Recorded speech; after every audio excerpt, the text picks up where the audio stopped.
Good afternoon, gentlemen. My name is George Donner from Fort Wayne, Indiana. My question has to do with estimating the intrinsic value of a company, in particular the capital-intensive companies like you were mentioning. I'm thinking of things like McDonald's and Walgreens, but there are lots of others where you have a very healthy and growing operating cash flow, but it's largely or completely offset by heavy expenditures on putting up new stores or restaurants or building a new plant.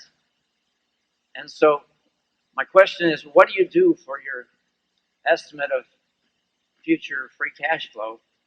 And with treasuries around, long treasuries around 6%, at what rate do you discount those cash flows? Well, we discount at the long rate just to have a standard of measurement across all businesses. But we would take the company that is spending the money as it comes in, and they don't get credit for gross cash flow. They get credit for whatever net cash is left every year. But of course, if they're spending the money wisely, even though you have to discount it for more years, the growth in cash development should offset that, or they weren't investing it wisely. The best business is one that gives you more and more money every year without putting up anything to get it, or very little. And we've got some businesses like that.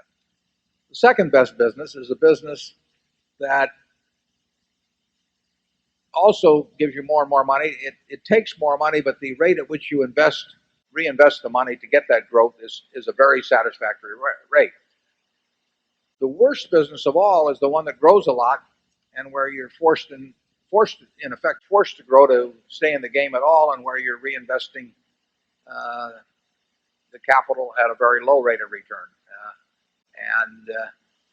Sometimes people are in those businesses without knowing about it.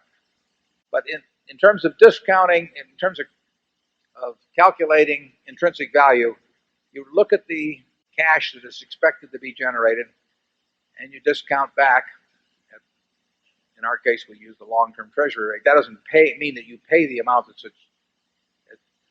that present value calculation leads to, but it means that you use that as a common yardstick, that treasury rate.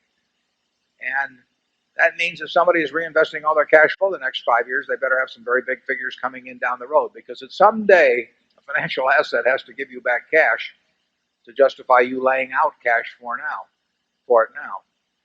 Investing is the art, essentially, of laying out cash now to get a whole lot more cash later on, and something at some point better deliver cash. Ben Graham in his class, we used to talk about what he called the Frozen Corporation. And the Frozen Corporation was a company whose charter prohibited it from ever paying anything to its owners, or ever being liquidated, or ever being sold. And sort of like a Hollywood producer. Yeah. And the question was, what was such an enterprise worth? Well, that's sort of a theoretical question, but it forced you to think about the realities of what business is all about. And business is all about putting out money today to get back more money later on.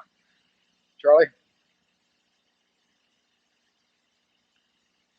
I do think there is an interesting problem that you raised, because I think there is a class of businesses where the eventual cash back part of the equation tends to be an illusion.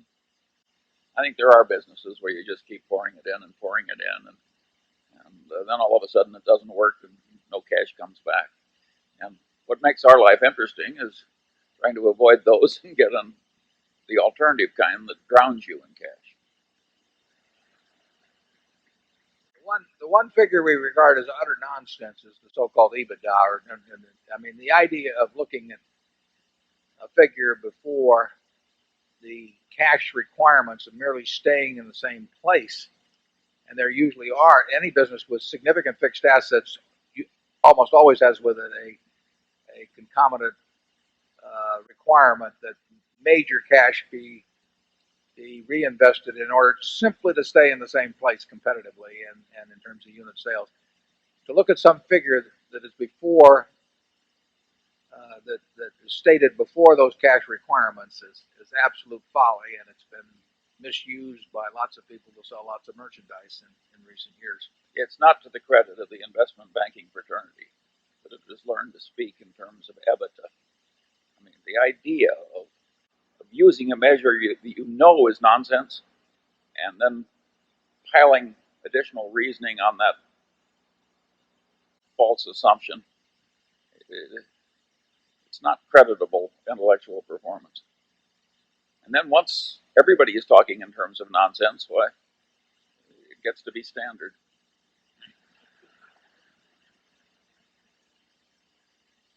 Zone 7, please.